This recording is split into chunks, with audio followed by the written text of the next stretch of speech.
Hey guys, Slimber here, and I have fucking COVID. Yep, that's right.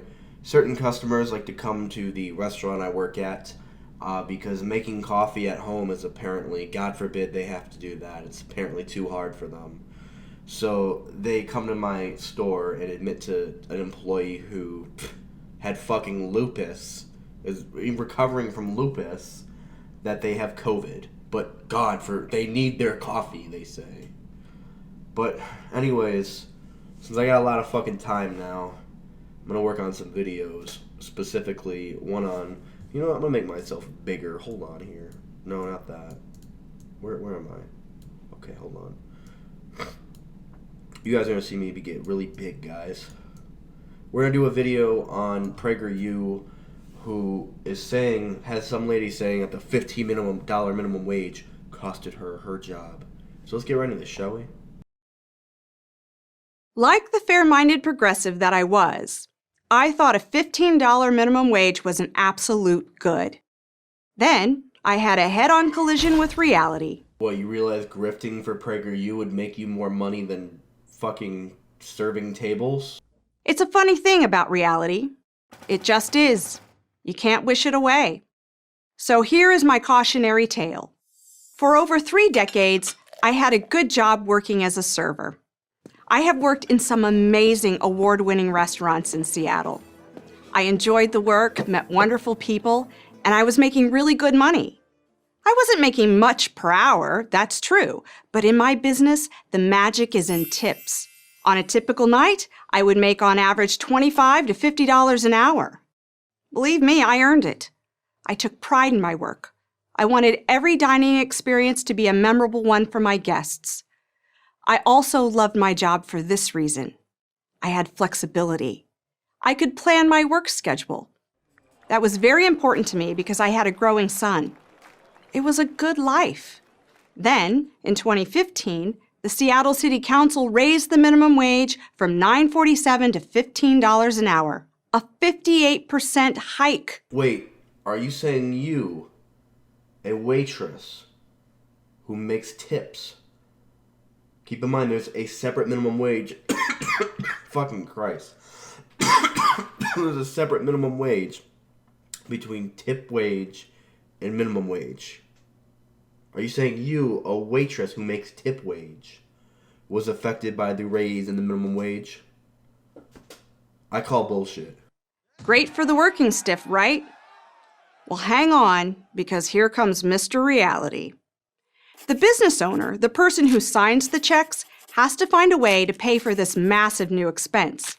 For Walmart or Microsoft or a large restaurant chain, this might not be a problem.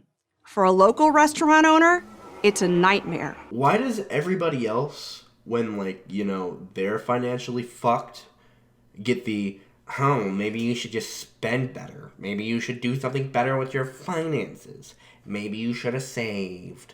From you guys, but when it comes to business owners, it's, oh my God, you're fucking them over. You're screwing the business owners over. Oh my God, what will they do having to pay what is not even a living wage anymore? Like, literally, it hasn't been a living wage in, the fuck fell on my phone, I don't give a shit. But it hasn't been a living wage even in 10 years. $15 an hour isn't even a living wage, especially in Seattle of all places, a really expensive place. I'm sorry, but if he can't afford to pay workers $5 more in Seattle of all places, he couldn't afford to fucking operate in the first place. Contrary to popular opinion, most restaurants don't have big profit margins. In fact, most are razor thin. Seattle restaurant owners, faced with this shock to their bottom line, raised prices, reworked their menus, and created new compensation models. Some did away with tips altogether, substituting a flat service charge as a way of navigating the climbing wage. That change in the tipping model caused a dent in my pocketbook. The rise in the wage did not cover the loss of tips. And, of course, they cut back on employee hours and support staff, too. And once again, that business couldn't afford to operate. And with tips aren't guaranteed. Listen, you could have a really good fucking night on tips, depending on where you're at. But then you could live at somewhere like where I live, Clarkston, Michigan, where the people are rich and snobby and fucking hate fucking poor people, and they'll fucking be like, oh, ha, ha, ha, I'll give you $1 as a tip. I'll give you this thing of change as a tip. Or, yeah, maybe you'll get lucky one night and you'll get like fucking $15, $20 tips, you know? But tips aren't guaranteed. But for many establishments, none of these cost-saving measures worked. Restaurants, some that had been in business for decades, many family-owned, closed, including the ones I worked for. Good servers don't grow on trees, and I was able to score an interview at another amazing restaurant. Then, before I could even confirm the interview, that one closed too. Same reason. The $15 minimum wage cut their profits down to nothing. Trust me, if they can't afford the $15 minimum wage, something is already going wrong with the goddamn business. Like I said, they can't afford to operate already then.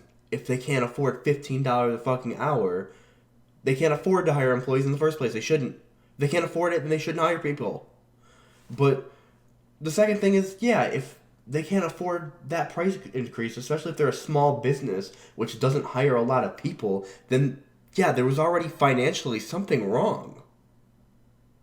To blame the $15 an hour, yeah, I guess that was the final blow, but clearly there were some other problems going in financially with whatever company you were working at beforehand, if that small increase caused them to go fucking bankrupt. Or maybe their food wasn't that good.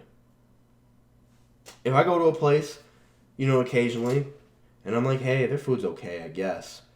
But then I see it's fucking $25 fucking dollars. Yeah, I'm not going to pay for that. Make better food. So let me add this up for you. I make a lot less money now than I did before Seattle decided to do what was supposedly in my best interest. Yeah, that is a fucking lie. And I'm not saying that maybe she made less money doing some other place.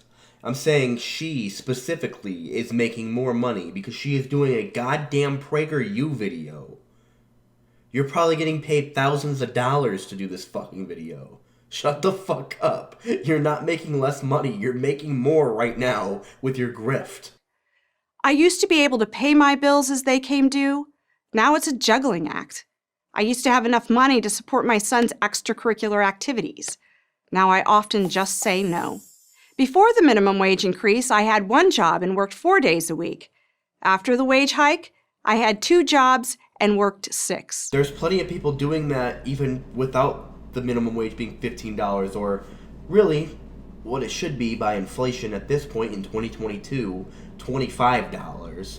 But there's plenty of people doing that now who are making like $9, $8, $7. People are doing that now because they can't make their bills. Because they're not being paid enough. And inflation keeps going up and their paychecks don't go up. They don't get raises because they work at some dead-end job like Tim Hortons. So it's like, yeah, you're full of shit. That happens with literally anybody under that amount. And I'm sure you might have made good money getting tips, man. Some people do. I mean, let's just be honest. There's a lot of fucking old men out there when it comes to younger women who sexually harass the fuck out of them but tip the shit out of them. So it's like, yeah, you might have made a lot of money getting tips, but not everybody gets tips. There's other jobs where you don't get tips where they pay minimum wage. And not everybody can be a woman. Fucking, if I go work goddamn, if I become a waiter, I'm not going to get sexually harassed the fuck out of by a bunch of old men and tipped a shit ton. I mean, I would like getting tipped a shit ton. I don't know how I'd feel about getting sexually harassed by a bunch of old men. But, not everybody is in that scenario. With my skills and a tipping culture, I used to average 18 to 20% or more on any check. Now, instead of tips, I get a flat 14%, part of the 20% service charge the restaurant owner tacks on the bill. That sounds like the restaurant owner is being the asshole. Doesn't sound like that's the minimum wage problem, that's the restaurant owner being the asshole. How about this? You tell your restaurant owner, how about You come serve the customers. If you feel that you need that 20%, you do 20% of the work, and you get 20%. How about you tell the restaurant owner that? Instead of just being like, it's the $15 minimum wage fault. It's the restaurant owner being the asshole. I still pride myself in providing good service, but the incentive to go the extra mile is gone. There is no way to maximize my income. And what's Seattle's answer to my problem? To raise the minimum wage again. So wait. Seattle raised the minimum wage, right? The business owner said, fuck you, we're going to inflate our prices to fuck over our customers, and we're going to cut hours to fuck over our employees. Seattle said, okay, so you're going to pay them more then to make up for that. Yeah, that sounds like a fair solution to the problem. The business owners shouldn't be able to fuck people over like that. The progressive idea is that you should be able to make a fair wage. But if you have no job or are working more for less, how is that fair? How is it fair to my friend who worked his way up from busboy to sommelier, the fancy name for the person who manages a restaurant's wine list? He lost his job when his restaurant closed due to the minimum wage increase. Or my former boss, who went from a cook to an owner and couldn't survive the double blow of the minimum wage law and the coronavirus. First of all, COVID, literally almost everybody lost their jobs. What are you talking about? That had nothing to do with the minimum wage. That was a fucking pandemic. And also, it wasn't the increase of the minimum wage, it was your employers refusing to pay the minimum wage is what cost them the job. That's what's not fair. You know what's not fair? When you do all the fucking work, when the employees do all the work, and the business owner collects the majority of the money. That's not fair. If the business owner doesn't work, why should they get money? Why should they get all the money, huh? Why should they collect all that shit? And it's not just a Seattle problem. In New York City, raising the minimum wage to $15 an hour pushed the restaurant industry into a recession. To stay afloat, 75% of owners reduced employee hours and 47% eliminated jobs. San Francisco is in the same boat. All three of those have always been very expensive cities to live in. Seattle, San Francisco, and New York City. And very expensive to operate in. Clearly they couldn't afford to operate there in the first place. If that percentage... Because let's just be honest, I mean, what is that, $6 an hour? If you're an actual small business, then yes, if that $6 an hour is going to bankrupt you for however many employees you have to be a small business, then yeah, you can't afford to operate in the first place. There's already something financially wrong with your business. If your business requires you to financially exploit your employees and not pay them, compensate them the right price for their goddamn labor, a fair price for their labor, then yes, you cannot operate. You should not be operating. Morally, you shouldn't be operating, but you can't afford to operate then if you cannot financially pay your employees what they should be paid. That's ridiculous. And to make this clear, in all three of those cities, that's still way under what they should be paid.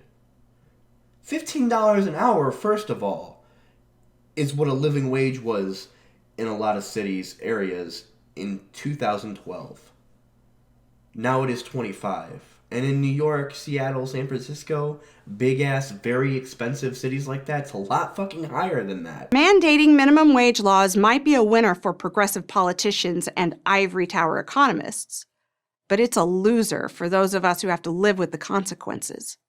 Unless fair-minded people speak out, those consequences only figure to get worse as more states, and maybe even the federal government, succumb to the false promise of raising the minimum wage. I'm Simone Barron with the Full Service Workers Alliance for Prageru University. Well, guys, what do you think? Simone Barron, what was her name again? I didn't fucking listen. Simone something. I'm not even gonna joke anymore. I might as well end this video before I fucking die of goddamn COVID. And, you can't leave a dislike anymore, because apparently YouTube told us to go fuck ourselves. But, yeah. Slimber out. Well, I mean, I guess you can leave a dislike, But there's no point in it because I'm the only one that's gonna be able to see it, and I won't give a shit. So do whatever.